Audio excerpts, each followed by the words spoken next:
friends, you've just joined an exclusive club of marketers and meeting planners, speakers and executives who desperately want to make virtual events and webinars more engaging. So welcome to the club, all right?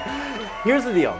This video is a supplement to the ebook, so I won't be showing you examples of all of the 21 surefire ways to make your next virtual event or webinar more profitable, successful, and engaging. Instead, I'm gonna focus on the ones that are best seen in action. So make sure you don't miss any of the 21 and dive into the ebook if you haven't already.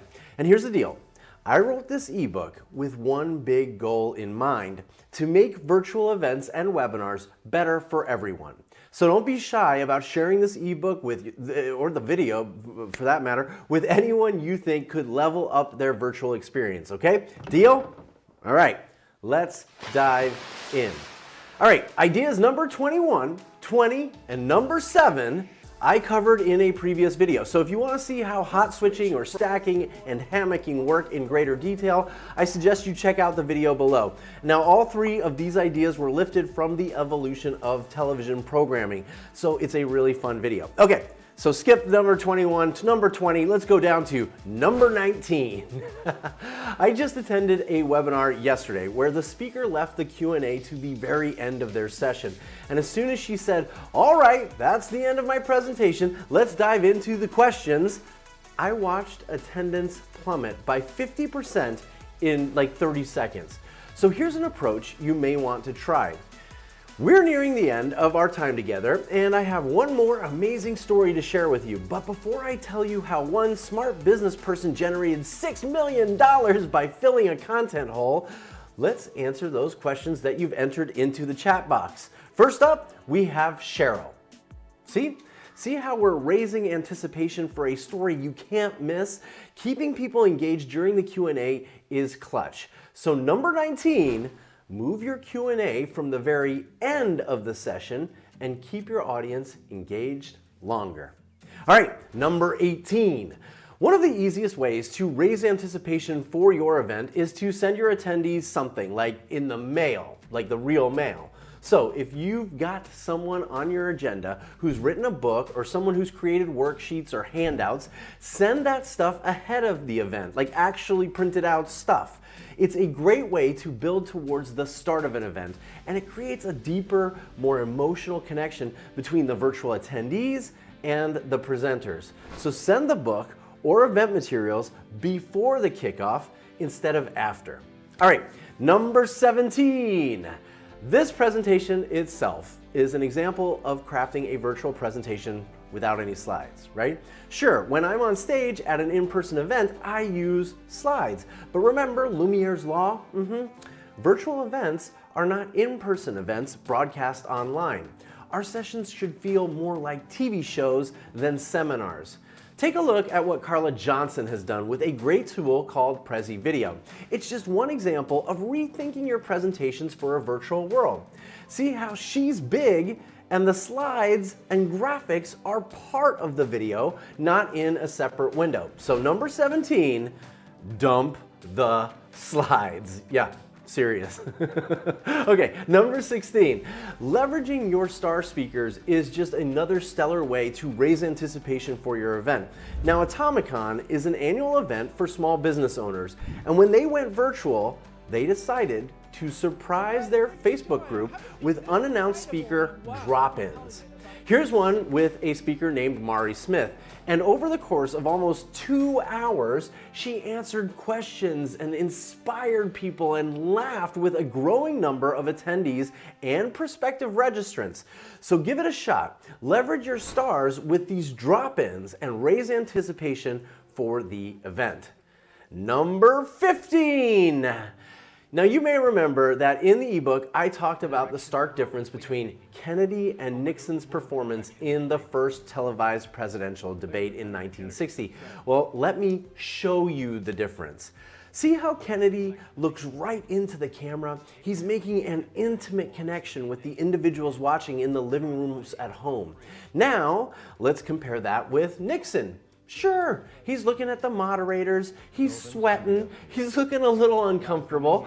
Okay, how about these shots of Kennedy when Nixon's speaking? See how he knows to look engaged and attentive when the camera's on him? Now compare that with this shot of Nixon while Kennedy's speaking. He looks nervous, angry. He's not even looking at Kennedy. He feels uninterested. Now here's an amazing fact about the Nixon-Kennedy debates I didn't tell you in the ebook. The morning after the debate, polls revealed that if you listened to the debate on radio, you thought Nixon won. However, if you watched the debate on television, you thought Kennedy won. What's the difference? Kennedy understood the intimacy of television, and he used that to his advantage. So number 15, create intimacy. Virtual sessions like this aren't one-to-many, they're one-to-one. It's just you and me. And Kennedy understood this. You should try it too. Number 14, virtual events can be fun. In the ebook, I actually suggested you try a virtual scavenger hunt. Now look at how much fun these attendees are having running around the house, okay? Just be careful and remember what happened to that attendee from the ebook. Now scavenger hunts are fun, but here's another idea you may want to explore. This is actually a virtual escape room experience put together by the team at Puzzle Break. So gather a team and they'll do the rest. It's awesome. So number 14, create a virtual scavenger hunt or a virtual escape room experience. 13, now this one is a big one. I've attended lots of events where organizers are keen on using all the bells and whistles their webinar tool has. They want polls and chats, and they want us to enter questions in the Q&A tool. They want us to share stuff on the event's social stream and play bingo by visiting the virtual event booths. Look, this is a lot of stuff. Instead of adding to the sessions, we're actually there to attend those sessions. And suddenly, all these gizmos are detracting from the experience instead of adding to it. But let's look at someone who I think integrates simple tools like polling to have a direct effect on the presentation. We had a squeaker, but it looks like dynamic content prevailed. This is Luke Goding. And when he asks a poll question of the audience, the output directly affects what he's going to cover. That's smart. One of the best virtual tools you have at your disposal is the simple chat feature. Turning your event into a watch party takes advantage of the shared experience phenomenon we covered in the ebook. Remember the story of Shakespeare's theater in the round? So for goodness sakes, keep your chat open and encourage everyone to converse. They'll laugh harder, they're gonna smile more, they're gonna share more, and as a result, they'll learn more. So number 13, use interactive polls and chats, but use them for the right reasons, not just because the tool can do it. Okay, number 12. All right, now the next two feature the team at Atomicon again, and everyone loves to win something, but just the anticipation of announcing a winner can be enough to get people engaged and get them to stay engaged and get more joy out of the entire experience. At Atomicon, they had a whole host of prizes, all designed to elicit the kind of activity they hoped to encourage. See that? Action Taker Awards, they've got the Daily Networker. These are great. And every day during the event, they'd announce the winner to great fanfare, okay? See here, they even awarded 2 people 1 award. So remember, don't give all your awards away at one time like in an award ceremony at the end of the day. Just space them out to constantly keep the audience engaged and on their toes. 11. At an in-person event, we all look forward to networking and mingling at cocktail hour, right? But at a virtual event, not so much. Now, while the Atomicon team had hundreds of people come to their virtual pub, what I really loved was they used the breakout rooms feature in Zoom to create these chance encounters with people from the event in small groups. It was like bumping into someone on the way to get a beer at the bar. It was fantastic. So number 11, if you're going to have a cocktail hour, create serendipity in small groups. Now, number 9 and number 10 are related. So here goes. Let's tackle number 9 first. While your virtual event might be full of bright speakers with amazing insight, don't forget about tapping into your audience too. Atomicon realized they could never pull together an agenda that answered all their audience's questions, so they invited their attendees to host what they called table talks. Every single day for 30 days, they did this. Interested in launching a membership site? Go ahead. Show up to a small group and ask your questions of someone who's actually done it. They're these informal little gatherings, and they happened at the very same time every day. People love them. So number 9, tap into the potential of your audience with something like Table Talks. Table Talks actually turned into a revenue and sponsorship opportunity too. When they found out their audience wanted to understand how to create great live video experiences, the team at Atomicon invited a sponsor to host a Table Talk and give away a discount code to their platform. That Table Talk was one of their most successful sessions. So number 10, turn Table Talks into a revenue generator for sponsors. All right, number 8. All of us lament the lack of networking opportunities in our virtual events. But once again, the team at Atomicon came up with a genius idea. They appointed one of their team members named Samantha as the Atomicon matchmaker. And here's how it worked. If you were interested in meeting a fellow attendee, all you had to do was fill out this short little survey. Then Sam magically matched you with people who had similar interests, and it helped coordinate these 10-minute Zoom calls between each party. It was amazing. I actually did 2 of these calls with attendees, and I've become close with both of those people. It was so successful, in fact, that the attendees begged Sam to do it again, so they did. And 123 more people signed up in the first 24 hours. So appoint a matchmaker and bring some quality networking to your virtual event. Number 7. Now remember, number 7, I covered in another video already. So quick reminder, you can watch that one below if you want to learn how stacking can transform your agenda. So let's move down to number 6. If you've built anticipation for the start of your event, there's no doubt you're going to have those attendees logging in early, so they can get a good seat. I'm just kidding, right? It's virtual. Anyway, they're here, and all we're doing is playing some music with a countdown timer. It's like tuning in early to the Super Bowl only to find a kickoff countdown timer. They would never let that happen. So let's think like the NFL. What about creating a pre-game show? Or even better yet, get a sponsor, and then you could turn it into the Taco Bell pre-event show. So number 6, use a countdown or pre-game show sponsor and give attendees something special before the show. Number 5, top 5, here we go. All right, I love this one. I had the opportunity to speak at an event called Reach 2020, and a few days before the event started, one of these arrived.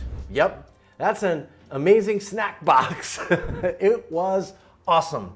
By the time I spoke on the 5th day of the event, my box was running low on snacks, but it created a great shared experience. You see, attendees updated each other on what snack they were diving into next. It was awesome. So number 5, send a snack box or a drink box or lunch. Just create a shared in real life experience. IRL for you guys that don't know the little acronyms. Okay, number 4, if you've embraced numbers 21, numbers 20, and 7 in this list, then you know how important transitions between each session are. And leaving one of the most important aspects of your virtual event to chance might not be the best idea. So you might want to think about finding someone like this guy. This is Jay Bear.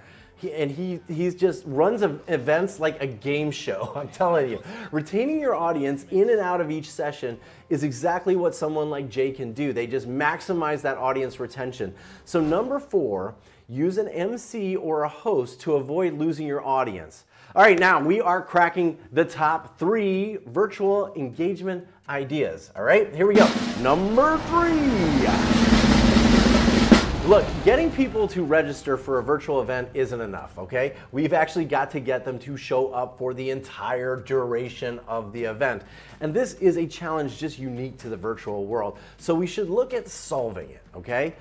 Let me show you how a woman named Mei King Sang solved this problem for virtual event producers. She's what's called a FOMO creator. FOMO, fear of missing out. And every single day, May King shoots an event video that's sent out to all the registrants. Every video is designed to raise anticipation for that day's activities and to recap what they might have already missed yesterday. And suddenly, people who thought they may not come to the virtual session today start showing up. This is just genius. So designate a FOMO creator or call May King Sang. Okay? Number 2. Remember when you could find the staff at an event by just looking for everyone wearing those bright orange shirts that say staff on the back? Well, that doesn't work in a virtual environment. You need a team roster. So one event producer from Heroic Public Speaking had a genius idea. Instead of wearing the staff shirts that they would have worn at an in-person event, they'd make sure that all the staff has a distinctive avatar on the chat platform. And it's such a simple thing to do, but it makes a massive difference. The audience just builds a relationship with the staff people, and they even direct specific questions to specific staff members just after a few hours of a virtual event. It is genius, and I wish every virtual event I attended did that little thing. So number 2, create a virtual staff roster and make their avatars stand out from the rest. Your attendees will love it. Okay, we have made it to number 1. Yes, the number 1 surefire way to make your next virtual event more profitable, more successful, and more engaging. So, here we go. At a live event, we have the luxury of addressing a completely immersed audience. They've set their out-of-office responders to on, and they're fully engaged. But virtual events don't garner this kind of attention. I mean, honestly, I have yet to receive one of those, I'm unavailable because I'm spending the next 3 days at a virtual event emails, right? No one sets that up. Instead, our attendees are hopping in and out of the event.